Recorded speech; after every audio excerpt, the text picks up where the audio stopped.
एक व्यक्ति की नाक कट जाती है और जब नाक कट जाती है तो गांव वाले बच्चे कहते हैं नट्टा भैया आ गए। थोड़े छोटे होते हैं तो वो कहते हैं नट्टा चाचा आ गए, कोई नट्टा ताऊ और ब्ला ब्ला बहुत सारे चीज़ों नामों से उनको नट्टा करके संबोधित करते हैं उनको, और वो परेशान हो जाते हैं। कहते हैं क्या करूं मैं ऐसा कि जो ये नट्टा जो मेरा नाम के आगे लगा रखा है इसका क्या करूं। तो वो एक युक्ति निकालते हैं, बोलते हैं कि चलो मैं बाबा बन जाता हूँ। ठीक है, मुश्किल काम, केवल बेस पहनने से कुछ नहीं। तो बेस पहन लेते हैं, वो गांव में आते हैं तो कहते हैं नट्टा बाबा आ गए। कहते हैं नट्टा बाबा आ गए और वो फिर परेशान क्या किया जाए। तो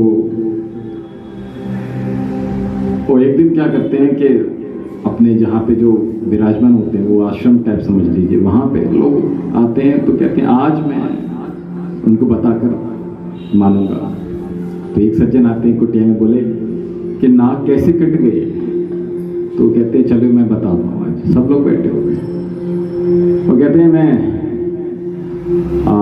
मैंने कल स्वप्न देखा था।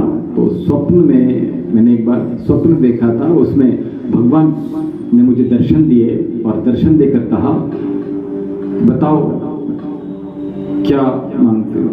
बोला मैं आपके लिए क्या अर्पण करूं जो मुझे आप वाकई में दर्शन दे रहे हैं, क्या करूं। मैं आपको अपना शीश दे सकता हूँ, सर काट के दे सकता हूँ, धड़ से अलग कर सकता हूँ। बोले नहीं चिंता मत करो, तो मुझे नाक ही काट के दे। कहते जैसे आपकी इच्छा। और मैंने नाक काट के दी, प्रभु ने मुझे दर्शन दिए उस व्यक्ति को और सारी सभा को बता दिया। धीरे धीरे जो बात थी वो व्यक्ति आया कि महाराज एक काम करो, मुझे भी दर्शन दिलवा दीजिए परमपिता परमेश्वर के। उन्होंने कहा मुझसे एक बात और कहा परमेश्वर ने, उन्होंने कहा तुम जिसकी नाक काट दोगे उसको भी देव दर्शन हो जाएंगे। तो वो कहते हैं ठीक है आप मेरी नाक काट दो, ठीक है कल सुबह आ जाना।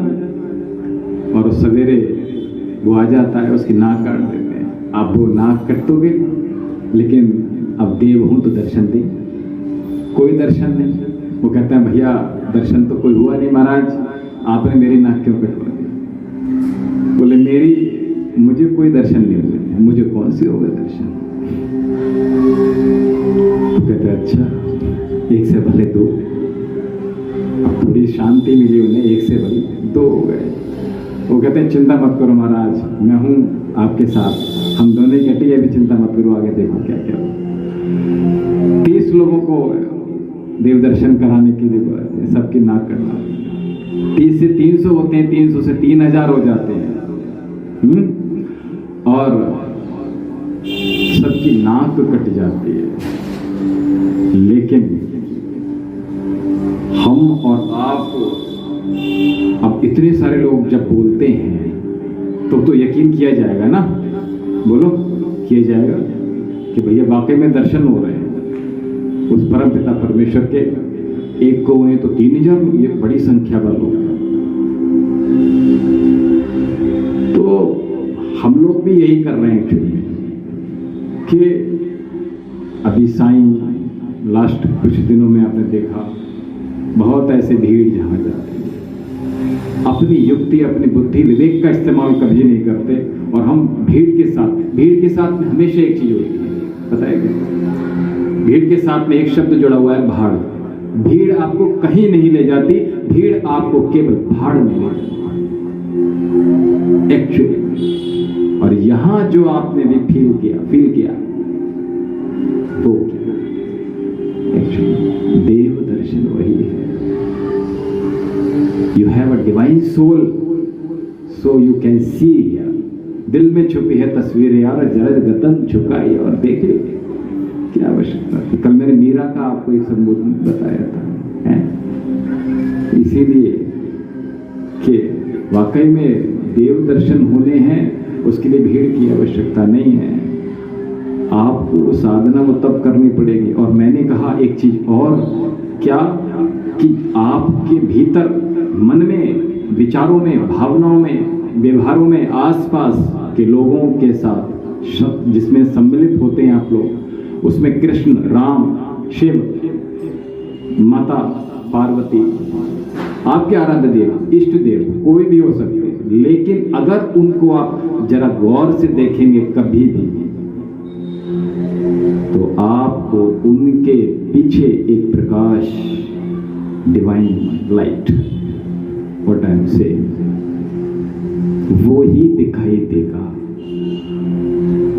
Yes, have you seen? तो वो मूर्ति कहां चली गई? खो गई प्रकाश में। और वही वो परमपिता परमेश्वर है, वो प्रकाश रूप में विद्यमान है, जिसको कभी सत्य कहा गया। हाँ, कहते हैं राम राम सत्य, वो सत्य की खोज, वही सत्य है, वही साधना, वही तप है, वही सब कुछ है, उसके अलावा कुछ नहीं। अंततः गत्वा आप जब तक भाग रहे हैं भागते रहिए, लेकिन आपको वही जाना पड़ेगा, अंत में वही जाना पड़ेगा। दयानंद जब मर रहे थे तो उन्होंने बोला, मैं जब मरूं तो मेरे शव को किसी खेत में जाकर दफन कर देना। ये इतने भावनाओं से ओतप्रोत लोग हैं, इतने भावनाओं से भरे हुए हैं कि मेरी भी मूर्ति बना देंगे और मुझे भी पूजना शुरू कर देंगे। ऐसा मत करना। और इसके लिए कलेजा चाहिए, जिगर चाहिए। और जो मैं सत्य बोल रहा हूं इस समय, ये सत्य बोलने के लिए बड़े बड़े मंच होते हैं, लेकिन मुश्किल होता है लोगों को कहना, अपनी बात रखना बड़ा मुश्किल होता है। भगवान से डर लगता है। भगवान डर के लिए थोड़े, भगवान प्रेम के लिए, जिसको मीरा ने बताया। वृंदावन कभी नहीं भेजने जाने दिया किसी ने, लेकिन सशरीर वो उस पर ब्रह्म में जाकर मिल गई, उस प्रकाश में वो स्वयं खो गई। वही प्रकाश की तुम्हें बात। सनातन का अर्थ पता है आपको क्या होता है? व्हाट?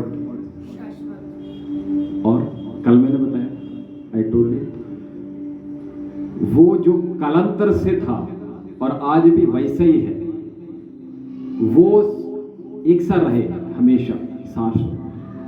सनातन वही है, इसीलिए कहते हैं। और सनातन क्या, हमेशा कहते हैं सत्य सनातन वैदिक धर्म की जय। वैदिक धर्म क्या? वेद धर्म। वेद ही सत्य है। परंपराएं, प्रथाएं बदलती रहती हैं, लेकिन केवल और केवल जो सत्य है, सनातन है, वो केवल वेद है, बाकी कुछ नहीं है। आप देखते हैं आपके घर में अगर अभी करवा चौथ का फेस्टिव गया है तो उसमें आपने देखा होगा आपके यहाँ अलग तरह से चीजें की गई थी, क्रियाएं। पड़ोस में जस्ट कुछ डिफरेंट थी। आपके ही रिलेटिव में आप देख लीजिएगा, अलग अलग अलग अलग अलग घर में अलग अलग अलग अलग अलग तरीके से वो चीजें की जाती हैं। तो क्या ये प्रथाएं, परंपराएं हैं? परंपराएं हमेशा बदली गई।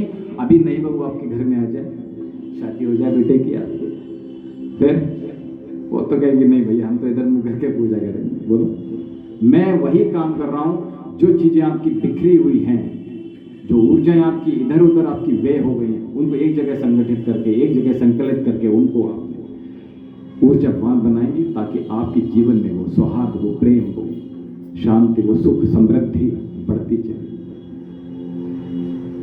ये आप बोलिए सच्चिदानंद भगवान की ओम जी।